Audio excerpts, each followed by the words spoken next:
couple of weeks ago, we gave the Scarlet Paradox Pokemon that should have evolutions, e.g. Donphan evolves from Phanpy, so by that measure, we gave Great Tusk its own pre-evolution Phanpy equivalent, and overwhelmingly, you asked for us to do the Violet Paradoxes too. Thank you, that makes this Digimon boy relieved to be able to keep doing some Pokemon videos now and then. So yes, on today's video, we're gonna give the Violet Paradox Pokemon their missing evolutions.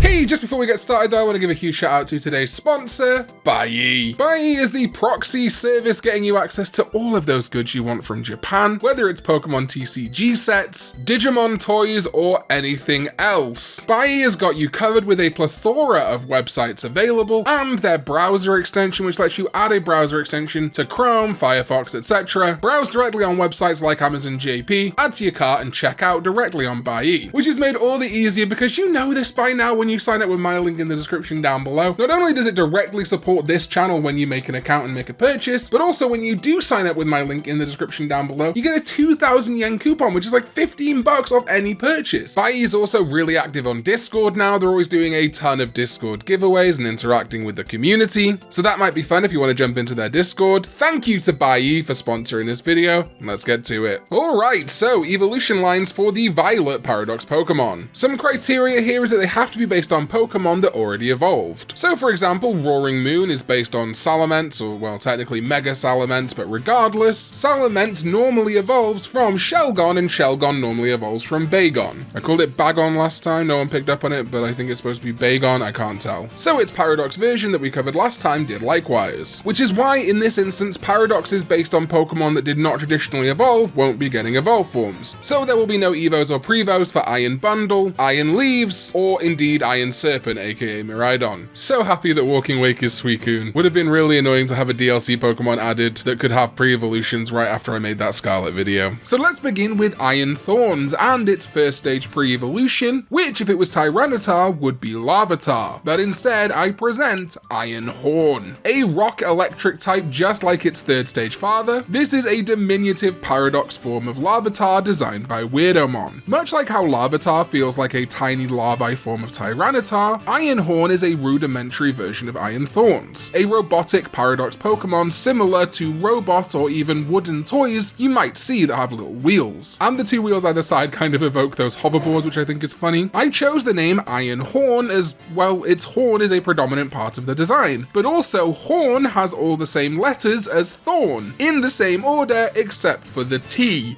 The T for Tyranitar. Very proud of that one. But Larvitar gives way to Pupitar, and as such, Iron Horn evolves to Iron Cell. Weirdomon was absolutely inspired to turn the Pupa Pokemon's robotic form into a giant battery. I love this idea so much, and it ties into his evolution line really thematically, with a form for the future Paradox Pokemon that actually feels really unique, which with them all having the same Iron prefix is a struggle. I also like to envision this having some connection to Charger Bug and the whole Vikavolt evolution line. Maybe in the future the Vikavolt and Tyranitar lines somehow merge, or something, I don't know. And I chose that paradox name Iron Cell coming from cell batteries, but also the idea of a holding cell, a thing that contains something waiting to be released or break out, just like the butterfly breaks out from the chrysalis, or the Godzilla breaks out from the pupa. Cell and shell are also very similar sounding words, which just helps enforce that pupa casing feeling. Alright, let's move over to Iron Moth. And Volcarona is a Pokemon that has paradoxes in Scarlet and Violet, so we wanted to make its Larvesta form, its pre-evolution, feel like a counterpart to Sleepy Wing that we created last time. And so I present Iron Torch, designed once again by Capney. This fire poison type Pokemon is supposed to invoke torches, like a little version of a torch that you might see Indiana Jones holding, but a futuristic version. In the UK, the word torch is more commonly used to refer to a flashlight, which, this being a futuristic metallic paradox Pokemon, would make sense. And of course, torching things is setting them on fire, and it's a fire poison type. My idea here was that if you look at Iron Moth, it has this full corona, this cyber sun as its wings. So for its pre-evolution Iron Torch, I wanted that sun to just be coming over the horizon. horizon. If you envision Iron Torch's head as the hill or the horizon, the sun is starting to rise. And also those points that are on La Vesta in this configuration look like a star, which the sun is also one of. Maybe we can give this to a member of Team Star too.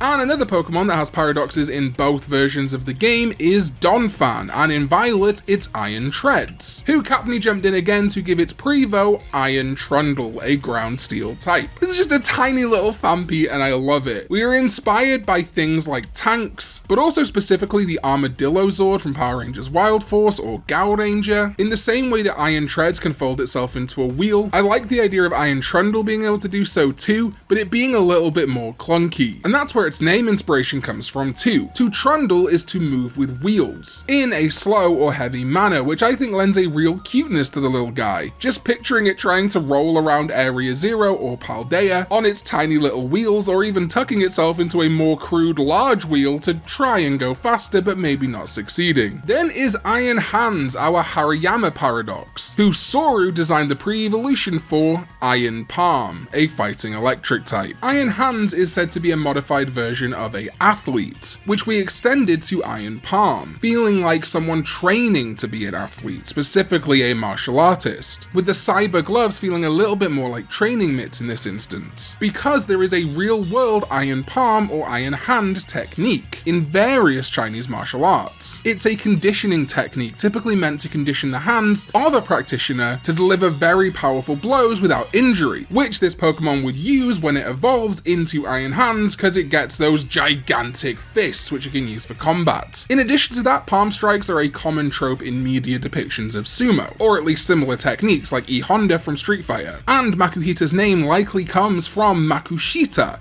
the third highest sumo division. Alright, the penultimate set of Paradox Evos for this video are the pre-evolutions for Iron Jugulis, Hydreigon's future Paradox form, and I present to you Iron Maw and Iron Jaws drawn by Dry. I just realized that Dry drew Hydreigon's evolution line.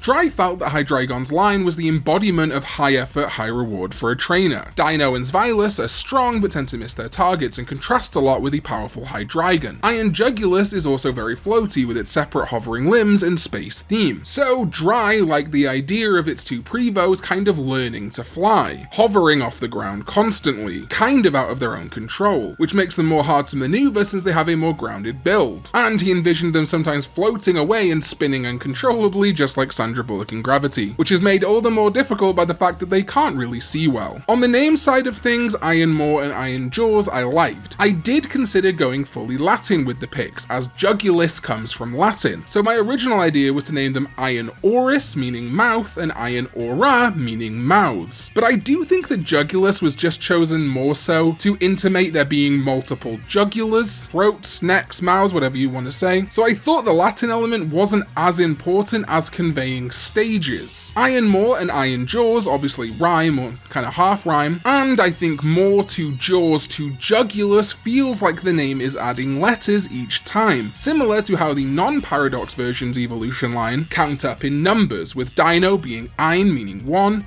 Zvilus coming from Zvi, meaning 2, and Hydreigon coming from Dry, meaning 3. It's not perfect though. If you've got other name ideas for these, let me know in the comments. And finally, that brings us to Iron Valiant, the Paradox version of Mega Gallade and Mega Gardevoir. I had a couple of ideas about these. Initially, I was thinking, oh, we'll do a more masculine version and a more feminine version. But Gallade comes from Curlier and Routes, just like Gardevoir does, and that extends to their Mega Evolutions. So I do believe these Paradox Pokemon would just have a Curlier-based Prevo and a Route-based Prevo. And so I present Iron Will, drawn by Some Guy 944. The robotic Route is perfect in my opinion. Its name, Iron Will, is again a real thing. A literal Iron Will is a strong disposition or resolve, an intense mental fortitude, and I think that really works for the basic stage Routes of this Paradox line. While it hasn't honed its compatibility yet, it has an Iron Will that will enable it to grow in fighting and fairy energy. energy. Its skirt opens up, allowing it to move faster and hinting at that final form Iron Valiant a little bit more, and while its fighting is uncoordinated, it still will be able to deliver good blows just on virtue of its build and its will. But when it is trained and practiced enough, it can evolve to Iron Maiden, also drawn by some guy 944. This still keeps a lot of the femininity of Kirlia, but you can see those legs of Mega or regular Gallade starting to peek through. They're not the same dainty legs that you see in regular Kirlia, though they're not that far off. And the name Iron Maiden hints at that. A subversion of the helpless maiden trope, but also the historical torture device, the Iron Maiden,